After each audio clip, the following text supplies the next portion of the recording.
Bonjour, chers frères et sœurs. Je m'appelle Émilie Nzali de l'église de Yahushua, sous l'onction apostolique d'Emmanuel Moté, apôtre de Yahushua, selon qu'il est écrit dans 1 Corinthiens 12, au verset 28. Et Yahweh a établi dans l'église premièrement des apôtres, secondement des prophètes, troisièmement des docteurs, ensuite ceux qui ont le don des miracles, puis ceux qui ont les dons de guérir, de secourir, de gouverner, de parler diverses langues. Je m'en vais vous présenter une vidéo intitulée « J'ai découvert le fonctionnement de la véritable Église ». Par la grâce de notre Elohim, suite à l'étude du PDF intitulé « La véritable Église que Yahushua voulait bâtir » et suite à l'écoute de la seconde vidéo sur l'Église que le Christ voulait bâtir, les ministères, le Saint-Esprit m'a proposé de présenter ce rapport en parlant d'abord brièvement de la définition du ministère dans la parole, puis de la nature et de la fonction des différents ministères dans l'Église. Nous commençons alors par les ministères dans la parole. En introduction à la vidéo numéro 2, relative au chapitre 2 du PDF sur la véritable Église que Yahushua voulait bâtir. Ce document, qui est un document juridique qui cadre la définition, l'identification, la structure et le fonctionnement de l'Église que Yahushua avait voulu bâtir, conformément à Matthieu 16, versets 13 à 19, Yahushua arriva dans le territoire de Césarée de Philippe. Il demanda à ses disciples, « Qui suis-je d'après les hommes, moi, le Fils de l'homme » Ils répondirent, « Les uns disent que tu es Jean-Baptiste, les autres, Élie, les autres, Jérémie ou l'un des prophètes. Et d'après vous, qui suis-je » leur dit-il. Simon-Pierre répondit, « Tu es le Messie, le Fils du El vivant. » Yahushua reprit la parole et lui dit, « Tu es heureux, Simon, fils de Jonas, car ce n'est pas une pensée humaine qui t'a révélé cela, mais c'est mon Père céleste. Et moi, je te dis que tu es Pierre, et que sur ce rocher, je construirai mon église, et les portes du séjour des morts ne l'emporteront pas sur elle. Je te donnerai les clés du royaume des cieux. Ce que tu liras sur la terre aura été lié au ciel. Ce que tu délieras sur la terre aura été délié au ciel. » Donc, l'apôtre a précisé que l'Église, qui est le corps de Yahushua, à savoir constituée par des membres de son corps, est dirigée par des ministres, tels des troncs qui transmettent aux branches la sève nourricière du Christ, donc par des ministres dont la mission est de donner la nourriture spirituelle, la manne fraîche à son corps. Un ministre est chargé d'un ministère qu'il exerce en fonction des prérogatives qui lui sont attribuées. Dans Matthieu 16, comme l'a précisé l'apôtre, c'est Yahushua lui-même qui choisit ses ministres et donc attribue les ministères. Nous expliquons. Un ministère, c'est une charge, une attribution ou des attributions d'un ministre. Donc c'est Yahushua lui-même qui choisit ses ministres et donc attribue les ministères, comme cela a été précisé dans 1 Corinthiens 12 au verset 28. Et Yahweh a établi dans l'Église, premièrement des apôtres, secondement des prophètes, troisièmement des docteurs, ensuite ceux qui ont le don des miracles, puis ceux qui ont les dons de guérir, de secourir, de gouverner, de parler diverses langues, et également dans Éphésiens 4, versets 10 à 32, celui qui est descendu, c'est le même qui est monté au-dessus de tous les cieux, afin de remplir toutes choses. Et il a donné les uns comme apôtres, les autres comme prophètes, les autres comme évangélistes, les autres comme pasteurs et docteurs. Donc, nous avons essayé de montrer, de situer dans la parole la définition du ministère. Nous passons donc au deuxième point, à savoir la nature et la fonction des ministères dans l'Église. Et nous commençons par le ministère apostolique. Le ministère apostolique a été institué par Yahushua sur la révélation faite par Yahweh à l'apôtre Pierre, conformément à Matthieu 17. Tu es Pierre, c'est-à-dire tu es apôtre, et sur la révélation de ce que je suis, je bâtirai mon Église. Autrement dit, je bâtirai mon Église sur la révélation. Les apôtres agissent donc par révélation et non par la religion, les traditions ou les rituels, comme c'est le cas dans les églises illégales.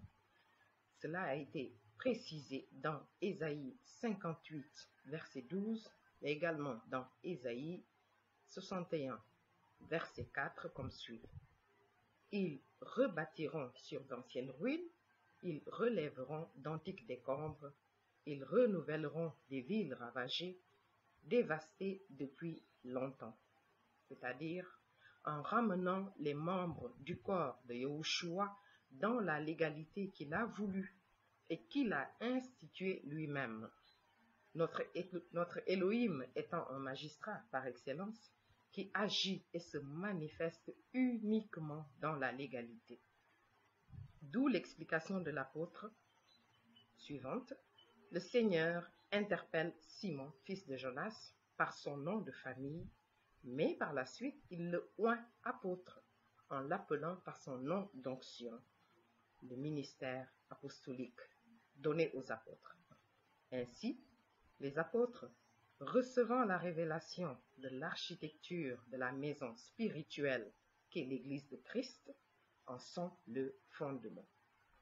Pour expliquer la signification de révélation, nous avons l'explication suivante donnée par l'apôtre. C'est le modèle d'acquisition de la vérité.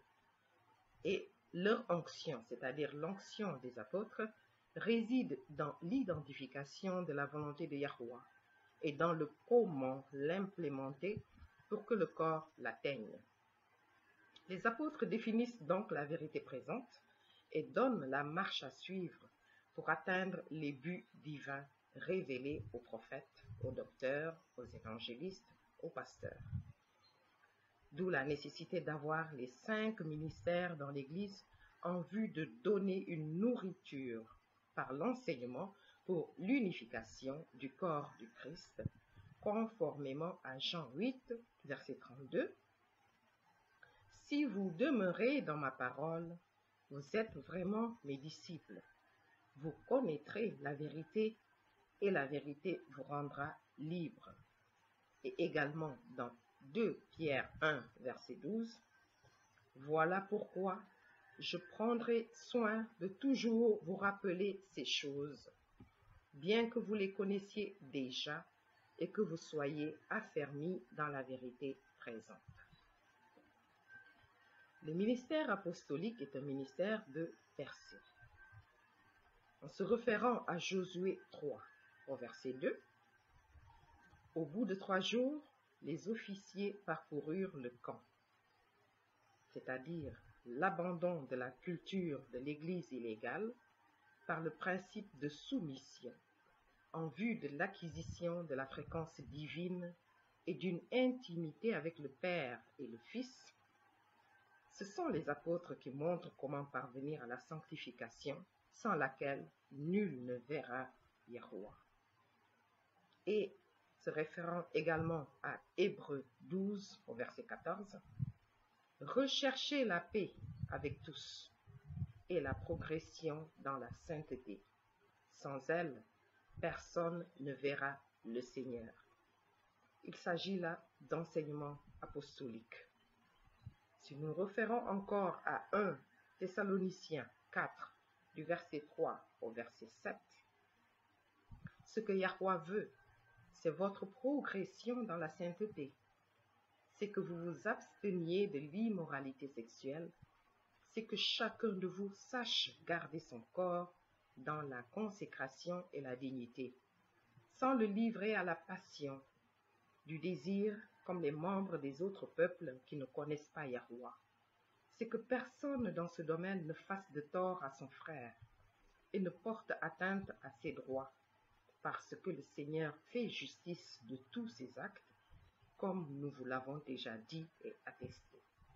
Autrement dit, ce que Yahuwah veut, c'est votre sanctification, c'est que vous vous absteniez de l'impudicité, car Yahuwah ne nous a pas appelés à l'impureté, mais à la sanctification. En se référant également à 2 Thessaloniciens 2, à partir du verset 13, 2 Thessaloniciens 2, verset 13, quant à nous, frères et sœurs bien-aimés du Seigneur, nous devons constamment dire à Yahuwah toute notre reconnaissance à votre sujet, parce que Yahuwah vous a choisi dès le commencement pour le salut par la sainteté que procure l'Esprit et par la foi en la vérité. Et également à 1 Pierre 1 au verset 2, à vous qui avez été choisis conformément à la prescience de Yahuwah le Père et conduits à la sainteté par l'Esprit, afin de devenir obéissants et d'être purifiés par le sang de Yahushua, que la grâce et la paix vous soient multipliées. Et enfin, à Ésaïe 43 au verset 13 à 21, ne pensez plus aux premiers événements, ne cherchez plus à comprendre ce qui est ancien. Je vais faire une chose nouvelle qui est déjà en germe. Ne la remarquerez-vous pas? Je vais tracer un chemin en plein désert et mettre des fleuves dans les endroits arides. Les animaux sauvages, les chacals et les autruches me rendront gloire parce que j'aurai donné de l'eau dans le désert, des fleuves dans des endroits arides pour faire boire mon peuple, celui que j'ai choisi. En se référant à ces 3 extraits de la parole, l'apôtre Emmanuel Moté nous enseigne que le ministère des apôtres, qui sont choisis par Elohim lui-même, consiste à frayer de nouveaux chemins ou à rectifier la trajectoire prise antérieurement par les membres de l'Église. Les apôtres étant le ministère qui fonde l'architecture et apporte la vérité présente aux églises locales, comme le spécifie l'apôtre, aucune église ne saurait fonctionner légalement devant Yahuwah sans la grâce apostolique. On peut constater l'intervention des apôtres dans le fonctionnement de l'église de Yahushua avec l'exemple de l'église d'Antioche, donné par l'apôtre dans le PDF intitulé « L'école du ministère ». C'est le Saint-Esprit qui anime ce fonctionnement, soit l'identification des ministères, soit les activités du ministère, notamment les nombreux voyages des ministres de Yahushua qui ne font donc pas ce qu'ils veulent, mais ce que décide le chef de l'Église, Christ, pour la vérité présente, servant à l'édification de tous, mais aussi des activités des églises. Ici, nous voyons que Paul, ayant le ministère de docteur, est fait apôtre en compagnie de Barnabas. Le Saint-Esprit dit « Mettez-moi à part Barnabas et Saul pour l'œuvre à laquelle je les ai appelés » dans Romains 1, verset 1. Nous citons « De la part de Paul, serviteur de Yahushua, appelé à être apôtre, mis à part pour annoncer l'évangile de Yahuwah. » C'est ainsi que Paul, agissant dans le cadre d'un modèle de fonctionnement apostolique, se charge de communiquer aux églises la vérité présente de Christ, aboutissant à implémenter dans l'église locale la culture du royaume de Yahuwah à travers le comment. Ainsi, les apôtres étant dans le comment, c'est-à-dire la manière de faire, de se comporter, d'être, sont chargés d'indiquer la marche à suivre et le rythme, comment marcher et atteindre le but, car c'est en marchant, c'est-à-dire en augmentant sa connaissance de Christ et la vivant au quotidien, que le peuple s'édifie. Le roi David, auteur des psaumes, était prophète. En se référant au psaume 84, versets 5 à 7, nous avons « Heureux ceux qui habitent ta maison, ils peuvent te célébrer sans cesse. Heureux ceux qui trouvent leur force en toi, ils trouvent dans leur cœur des chemins tout tracés. Lorsqu'ils traversent la vallée des pleurs, ils la transforment en un lieu plein de sources et la pluie la couvre aussi de bénédictions. » Donc, le roi David, auteur des psaumes, était prophète. C'est une activité qui se rapporte au ministère apostolique. Le comment, dès lors que la dimension prophétique leur en a été confiée, leur en a confié plutôt la direction. Nous passons maintenant au ministère prophétique. Le ministère prophétique est un ministère qui indique au peuple la direction à suivre. Les prophètes reçoivent le message du Saint-Esprit et le transmettent au peuple en vue de son édification. Ce ministère est souvent confondu avec les dons spirituels, comme la parole de connaissance, qui révèle des choses cachées, ou des maladies que le Seigneur veut traiter. Il ne suffit pas non plus de prophétiser quelque chose pour être prophète. Le don de prophétie est un don spirituel, à ne pas confondre avec le ministère prophétique qui permet à Yahushua, par les prophètes, de parler directement à son peuple pour lui indiquer la direction à suivre. Pour préciser la différence entre le don de prophétie et le ministère prophétique, l'apôtre nous présente la dimension prophétique avec David, qui montre ce que Yahweh veut, en comparaison à la précision de la dimension apostolique pour construire et rendre viable ce modèle avec Salomon dans 1 Roi 5, versets 1 à 18. Résumé comme suit par l'apôtre: « Voici, j'ai l'intention de bâtir une maison au nom de l'Éternel. » C'est la dimension apostolique, mon L. Voici, j'ai l'intention de bâtir une maison au nom de l'Éternel, mon L. Donc, dimension apostolique. Comme l'Éternel l'a déclaré à David, mon père, dimension prophétique, en disant: ton fils, que je mettrai à ta place sur ton trône, ce sera lui qui bâtira une maison à mon nom. C'est la prophétie. Donc, l'apôtre a utilisé cette référence pour bien nous montrer la différence entre la dimension apostolique, la dimension prophétique et même la précision de la prophétie elle-même. L'apôtre nous précise également que dans 1 Roi 6, versets 1 à 17, le ministère prophétique indique au peuple la direction à suivre, mais il est à surveiller de très près.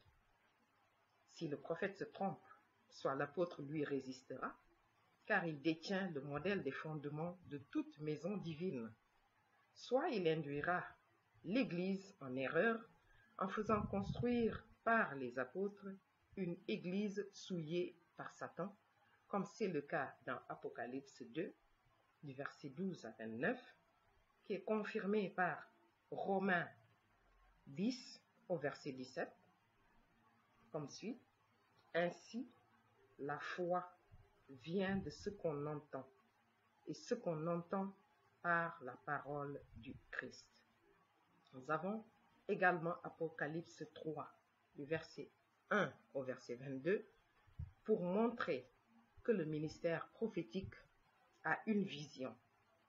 Mais la décision finale ne se fait pas sans le ministère apostolique qui détient le comment. Là. Maintenant, nous passons au ministère des évangélistes. Les évangélistes, comme l'a précisé l'apôtre, sont les annonceurs, les porte-voix de la vision et du message apostolique et prophétique. Ils vont par monts et par vaux, carrefours et rues pour crier au peuple de toute langue, de toute nation et de toute ethnie. Sion, dont elle règne. Ils transportent un message de sagesse, invitant le peuple à renoncer au péché et à recevoir le message du salut. Dans Ésaïe 52, au verset 7, nous lisons « Ils sont remplis du Saint-Esprit ». Dans Ésaïe 52, verset 7, il nous explique qu'ils sont remplis du Saint-Esprit et armés pour la guerre spirituelle avec des dons de miracles et de guérison, conformément à la grande commission. Confère Marc 16, versets 15 à 20. Puis il leur dit, « Allez dans le monde entier, proclamez la bonne nouvelle à toute la création.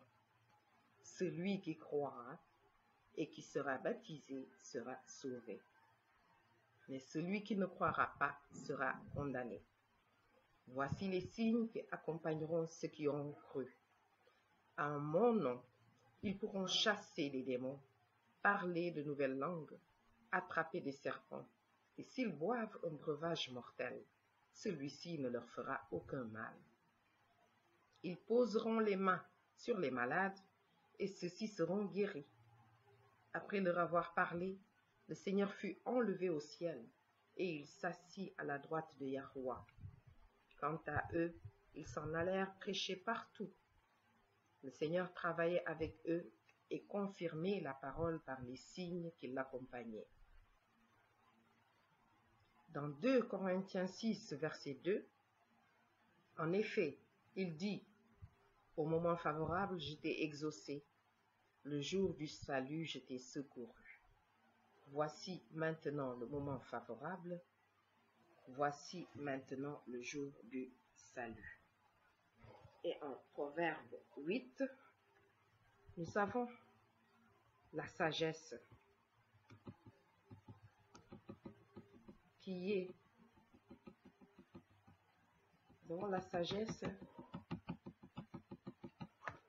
la parole de Yahweh par le Saint-Esprit de Christ. Et l'apôtre Paul, dans ces deux textes, adresse ses conseils au jeune évangéliste Timothée en illustrant par ces mots la substance de ce ministère. 2 Timothée 4, versets 1 à 11. C'est pourquoi je t'en supplie devant Yahweh et devant le Seigneur Yahushua qui doit juger les vivants et les morts au moment de sa venue et de son règne. Prêche la parole, insiste en toute occasion, qu'elle soit favorable ou non, réfute, reprend et encourage. Fais tout cela avec une pleine patience et un entier souci d'instruire.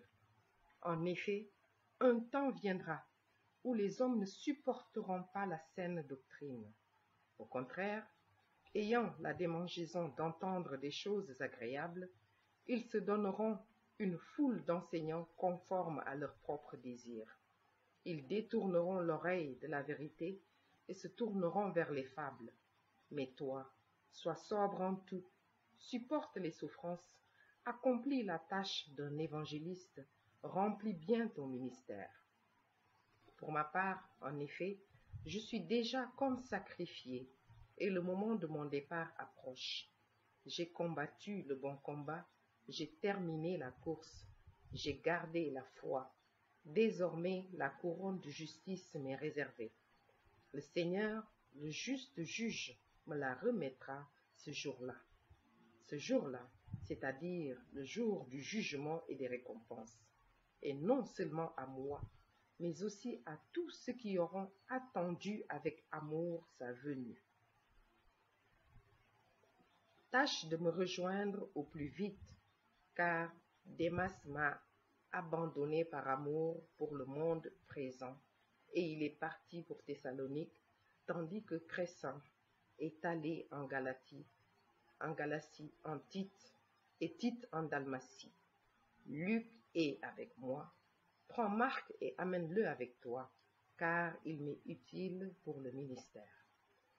Donc, en résumé, tous les ouvriers officiant dans les 5 ministères s'associent pour construire la maison de Yahweh, à savoir l'Église de Christ.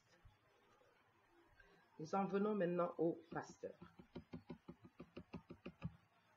À l'instar de fidèles bergers, les pasteurs sont des administrateurs dont la mission est de gérer dans l'espace et le temps.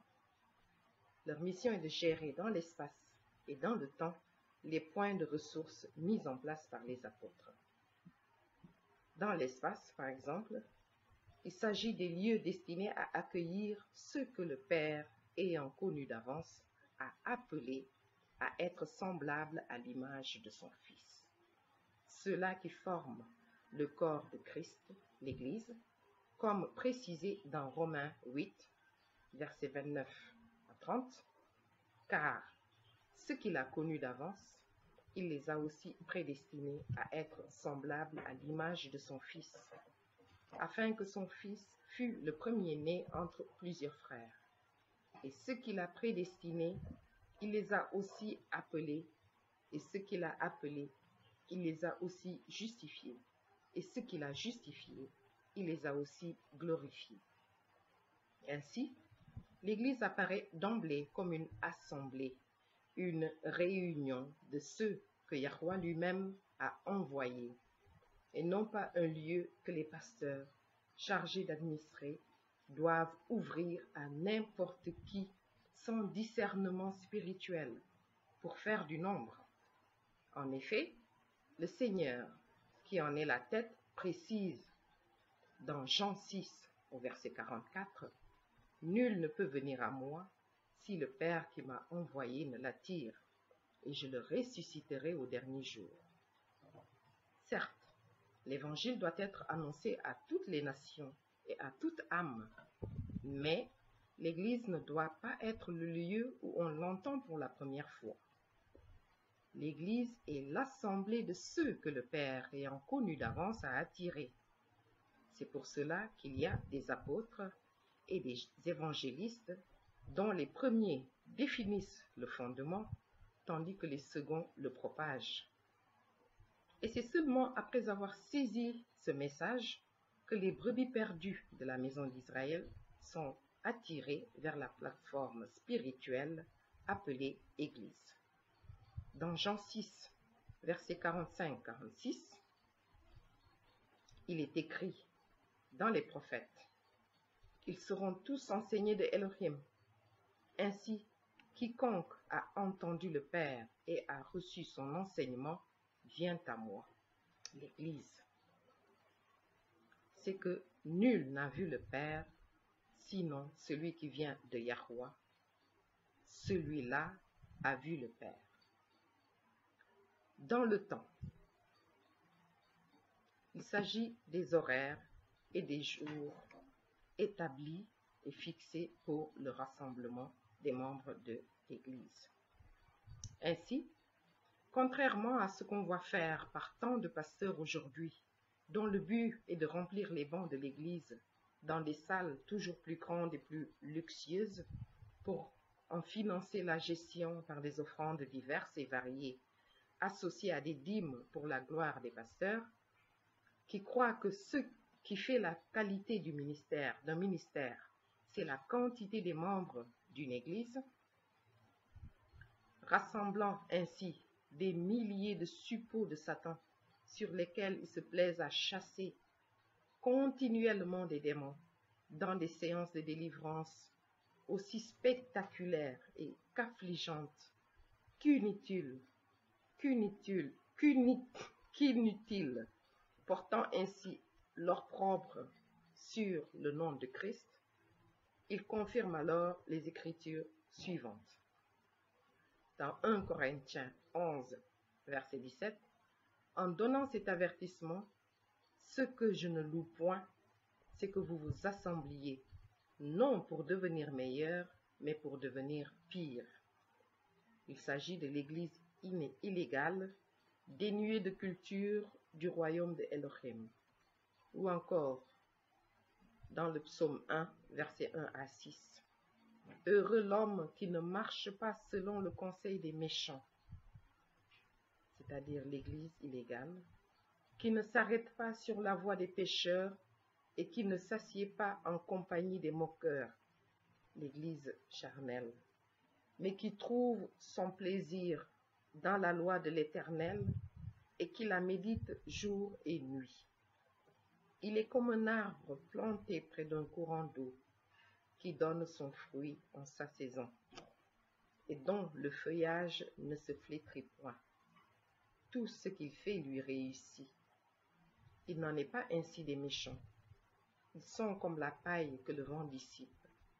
C'est pourquoi les méchants ne résistent pas au jour du jugement, ni les pécheurs dans l'assemblée des justes, car l'Éternel connaît la voie des justes, et la voie des pécheurs mène à la ruine.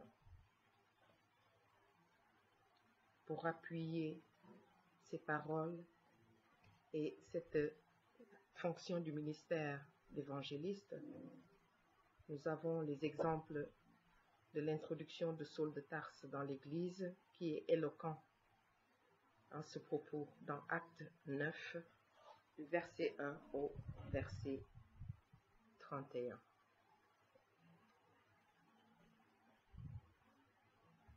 Nous passons maintenant au ministère des docteurs. Les docteurs sont les gardiens du message apostolique envoyé pour bâtir l'Église. Le docteur c'est celui qui accompagne le berger. Il est présent autour du troupeau nourri par le berger, c'est-à-dire le pasteur. Le docteur aura une vision des tenants et des aboutissants du message pour le retracer dans toutes les Écritures de l'Ancien au Nouveau Testament, en vérifier l'évolution et le sens actuel pour l'Église. Il doit être capable de fermer les brèches et de s'assurer que le message est bien assimilé par les enfants de Yahuwah, dans sa longueur, sa largeur, sa profondeur et sa hauteur. Il participe ainsi à l'exactitude de l'enseignement et à l'exigence d'unité de la foi, écartant par son authenticité tout danger de déraillement, conformément à Éphésiens 4, versets 12 à 16. Pour le perfectionnement des saints, en vue de l'œuvre du ministère et de l'édification du corps de Christ, jusqu'à ce que nous soyons tous parvenus à l'unité de la foi et de la connaissance du Fils de Yahuwah, à l'état d'homme fait, à la mesure de la stature parfaite de Christ, afin que nous ne soyons plus des enfants, flottant et emportés à tout vent de doctrine, par la tromperie des hommes, par leur ruse, par les moyens de séduction, mais que, professant la vérité dans l'amour, nous croissions à tous égards en celui qui est le chef, Christ. C'est de lui et grâce à tous les liens de son assistance que tout le corps bien coordonné et formant un solide assemblage tire son accroissement selon la force qui convient à chacune de ses parties et s'édifie lui-même dans l'amour. Ce texte illustre bien la fonction des docteurs. Nous passons maintenant au ministère d'aide dans l'Église. Le pasteur, pour le cas de l'Église de Yahushua, c'est-à-dire notre apôtre, qui est chargé de distribuer la nourriture apostolique, qui est la vérité présente, doit être assisté dans son ministère, qui consiste à connaître, écouter et secourir chaque membre dans ses besoins lorsque le nombre des membres est élevé. Car il ne faut négliger personne. En effet, l'Église est une histoire d'amour entre Yahuwah et ses enfants. Et c'est à l'amour qu'ils auront les uns pour les autres qu'ils seront reconnus comme enfants de Yahweh, comme cela est précisé dans Romains 5, du verset 5 au verset 21, et également dans Actes 6, du verset 1 à 10, que nous lisons. À cette époque-là, alors que le nombre des disciples augmentait, les hellénistes, les Juifs ayant vécu en dehors du territoire d'Israël et parlant le grec, murmurèrent contre les Hébreux, Juifs nés et élevés sur le territoire d'Israël, dont la langue était l'araméen, proche de l'hébreu, parce que leurs veuves étaient négligées lors des distributions quotidiennes. Les 12 convoquèrent l'ensemble des disciples et dirent: Il ne convient pas que nous délaissions la parole de Yahweh pour servir aux tables. C'est pourquoi, frères et sœurs, choisissez parmi vous 7 hommes de qui l'on rende un bon témoignage, remplis d'Esprit Saint et de sagesse, et nous les chargerons de ce travail. Quant à nous, nous continuerons à nous consacrer à la prière et au ministère de la parole. Cette proposition plut à toute l'assemblée. Ils choisirent Étienne, un homme plein de foi et d'Esprit Saint, Philippe, Procore, Nicanor, Timon, Parménas et Nicolas, un non-juif d'Antioche, converti. Ils les présentèrent aux apôtres et ils posèrent les mains sur eux en priant. La parole de Yahweh se propageait de plus en plus. Le nombre des disciples augmentait beaucoup à Jérusalem et une grande foule de prêtres obéissait à la foi. Étienne, plein de foi et de puissance, accomplissait des prodiges et de grands signes miraculeux parmi le peuple. Quelques membres de la synagogue, appelée synagogue des affranchis, des Cyrénéens, des Alexandrins et des Juifs de Cilicie et d'Asie, se mirent à discuter avec lui. Mais ils ne pouvaient pas résister à la sagesse et à l'esprit qui inspirait ses paroles. Donc nous avons un exemple de la manière dont le ministère d'aide a été institué au sein de l'assemblée donc de l'Église. Ainsi, le ministère d'aide est alors assuré soit par un préposé, un surveillant, un superviseur, c'est-à-dire un homme chargé de contrôler ce qui doit être fait par les autres et de voir si c'est fait correctement, soit un conservateur, un gardien ou un intendant en chef, ou encore un responsable, un surveillant de l'Église, dans le cas des églises chrétiennes, les évêques, du grec épiscopos, qui veut dire celui qui fait les courses, le messager, celui qui doit servir aux tables ou s'acquitter des tâches domestiques, à savoir un subordonné. Ce qui n'est pas le cas dans les églises illégales où on a attribué d'autres fonctions plutôt aux évêques. Nous avons également le ministère d'aide qui peut être assuré par un serviteur, un intendant qui est aux ordres d'un autre. Donc aux ordres du pasteur, aux ordres de celui qui dirige l'Église. Le ministère d'aide est assuré également par un diacre. Dans le cas de notre Église, l'Église de Yahushua, nous avons une diaconesse, notre sœur Janie, donc, qui est celui qui est chargé par l'Église de collecter les offrandes et les dons faits à l'Église, de veiller aux pauvres et de leur distribuer l'argent collecté pour leurs soins. Donc c'est celui qui, dans d'autres cas, c'est celui qui fait la cuisine, qui sert les plats et les boissons. Donc diacre, diaconesse vient également du grec diakonos.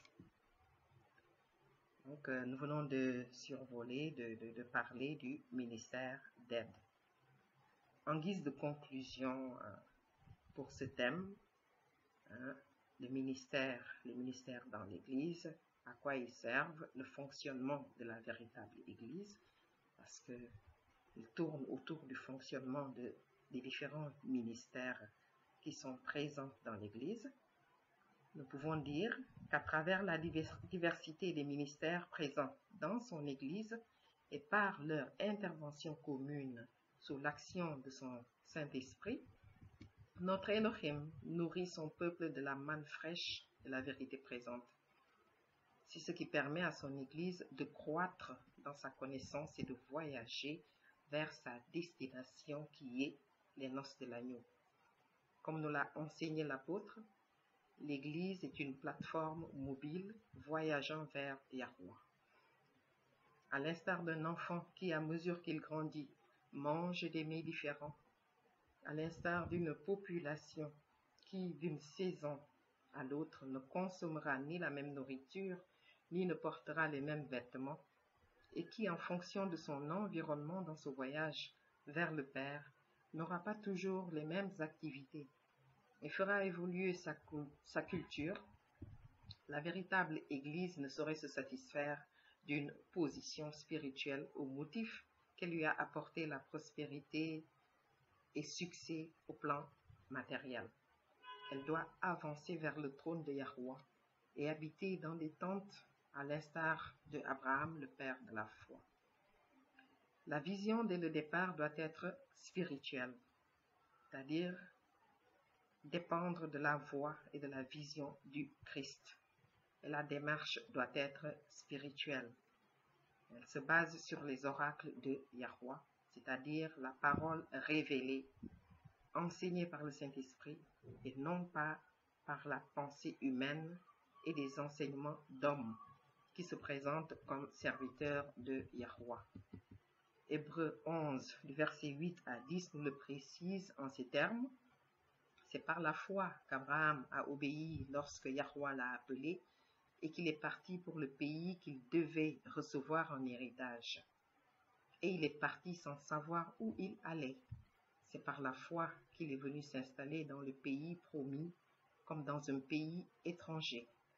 Il y a habité sous des tentes, ainsi qu'Isaac et Jacob, les co-héritiers de la même promesse, car il attendait la cité qui a de solides fondations, celle dont Yahweh est l'architecte et le constructeur. Donc, par le Saint-Esprit et non pas par l'esprit de l'homme et les raisonnements sécuritaires des hommes, comme c'est également le cas dans Osée 12, verset 9. Éphraïm est un marchand qui a dans sa main des balances fausses. Il aime tromper et il dit, en vérité, je me suis enrichi. J'ai acquis de la fortune, mais c'est entièrement le produit de mon travail. On ne trouvera chez moi aucune faute, rien qui soit un péché. Il s'agit de raisonnement sécuritaire des hommes. Par contre, dans Exode 13, verset 20, nous avons « Ils partirent de Sukkot et campèrent à Étam, à l'extrémité du désert. » Ensuite, dans Exode 15, verset 27, ils arrivèrent à Élim, où il y avait 12 sources d'eau et 70 palmiers. Ils campèrent là, près de l'eau. Dans Exode 17, verset 1, toute l'assemblée des Israélites partit du désert de Sin pour parcourir les étapes que l'Éternel leur avait ordonnées, et ils campèrent à Réphidim. Là, le peuple ne trouva pas d'eau à boire. En Exode 12, verset 2, partis de Réphidim, ils arrivèrent au désert du Sinaï et campèrent dans le désert. Israël campa là, vis-à-vis de la montagne. Dans Nombre 21, 11, versets 11 à 13, ils partirent d'Oboth et campèrent à Ligé-Abarim, dans le désert qui se trouve vis-à-vis de Moab, du côté du soleil levant. Partis de là, ils campèrent dans la vallée de Zéret. Partis de là, ils campèrent de l'autre côté de l'Arnon. rivière qui coule dans le désert en sortant du territoire des Amoréens. En effet, l'Arnon forme la frontière de Moab, entre Moab et les Amoréens. Ensuite, nous avons Nombre 10, 33, 36, Nombre 22, verset 1, et le psaume 84, du verset 5 à 7. Heureux ceux qui habitent ta maison, ils peuvent te célébrer sans cesse.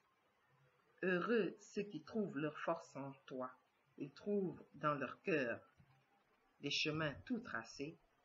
Lorsqu'ils traversent la vallée des pleurs, ils la transforment en un lieu plein de sources, et la pluie les couvre aussi de bénédictions. Donc après avoir vu toutes ces paroles qui nous montrent comment le peuple d'Israël a évolué dans le désert en suivant les instructions et la volonté de Yahweh, de l'Éternel, et non en marchant selon les raisonnements sécuritaires humains, nous voyons que la nourriture spirituelle de l'Église doit correspondre à la saison et à la vérité présente de Yahweh, qui est un elle des temps, des saisons et des circonstances, quoique lui-même ne change pas. Comme nous le montre Hébreux 13 au verset 8, Yahushua est le même hier, aujourd'hui et pour l'éternité.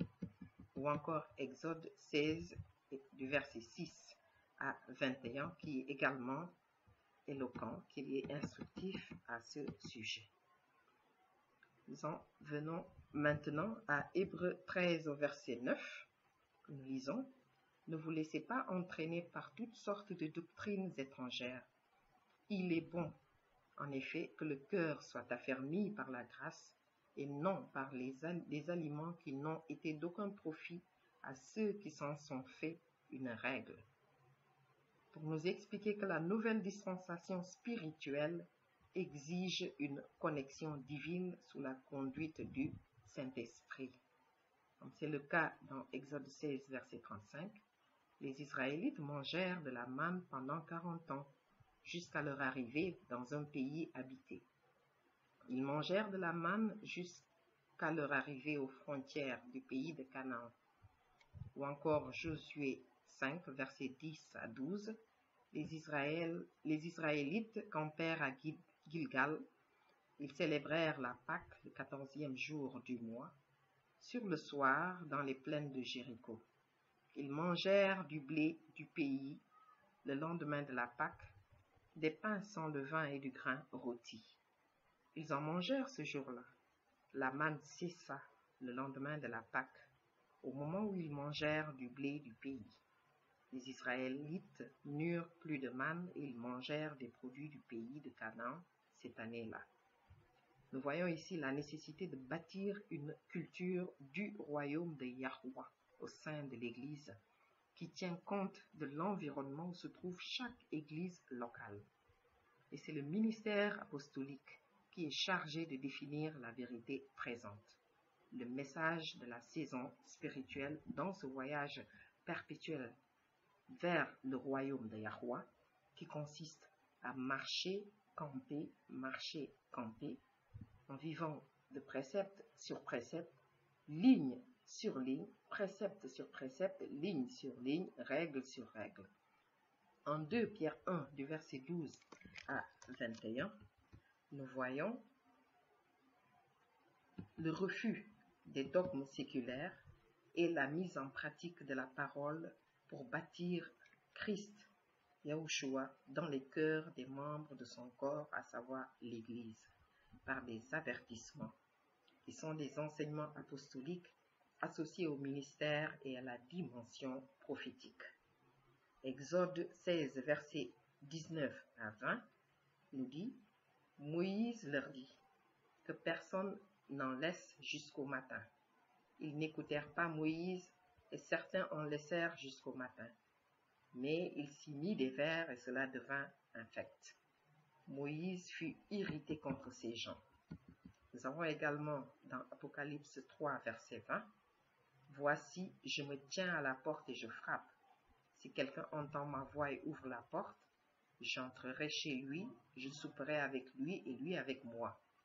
Et également dans Jean 3, verset 30, « Il faut qu'il grandisse et que moi je diminue. » Donc la manne, comme les cailles dans le désert, furent amenées par Elohim. Et aucune prophétie n'a jamais été apportée, mais c'est poussé par le Saint-Esprit, comme nous le voyons dans Exode 13, verset 21, que la révélation de la lettre pour devenir parole de Yahweh et que nous voyons la révélation de la lettre devenir parole de Yahweh et vérité présente qui donne la vie. Donc nous avons Exode 13, verset 21. L'Éternel allait devant eux le jour dans une colonne de nuée pour les guider sur leur chemin et la nuit dans une colonne de feu pour les éclairer afin qu'ils puissent marcher jour et nuit. Exode 13, 22, Exode 14, 19, Exode 14, verset 19, Exode 33, verset 9 et Exode 33, verset 10 nous montrent comment cette manne, ces cailles, cette nourriture dans Canaan est la parole sans cesse mouvante de Yahweh, qui porte le peuple de Yahweh, augmentant dans la révélation et la connaissance de Christ, jusqu'à sa stature parfaite dans les cœurs, le cœur étant le siège de l'intelligence, de la volonté, des sentiments et des émotions de l'Église. Dans Ésaïe 28, versets 9 à 10, que nous lisons, ils disent « À qui veut-il enseigner la connaissance? À qui veut-il faire comprendre son message? Est-ce à des enfants qui viennent d'être sevrés, qui viennent de quitter la poitrine de leur mère?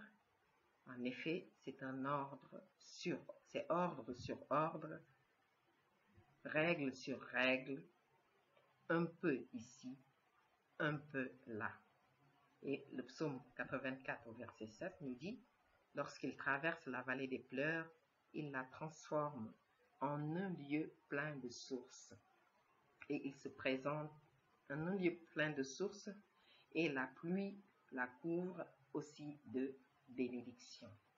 Ainsi leur force augmente pendant la marche et ils se présentent devant Yahweh à Sion, qui est la matérialisation de l'enlèvement de l'Église vers son trône.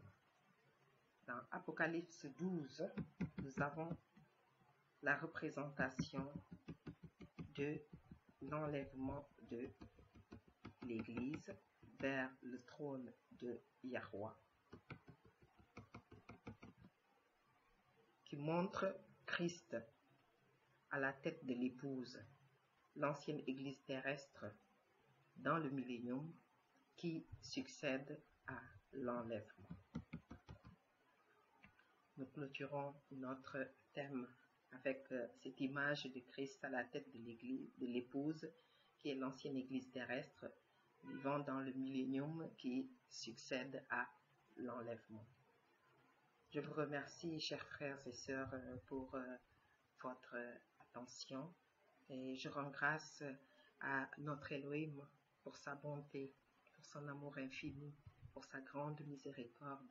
Je rends grâce à Yahushua pour sa présence dans nos cœurs, lui qui nous aime, lui par qui nous apprenons chaque jour davantage à connaître l'amour, lui qui nous permet chaque jour davantage de grandir dans la foi, de grandir dans le perfectionnement de son Église en vivant par la vérité présente, en vivant de la manne par laquelle il nous nourrit à travers notre apôtre, à travers son ami bien-aimé, notre apôtre. Disons merci au Saint-Esprit qui nous guide, qui nous enseigne chaque jour.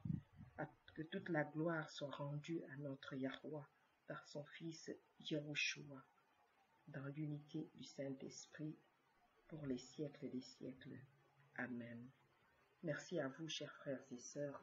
Je vous aime.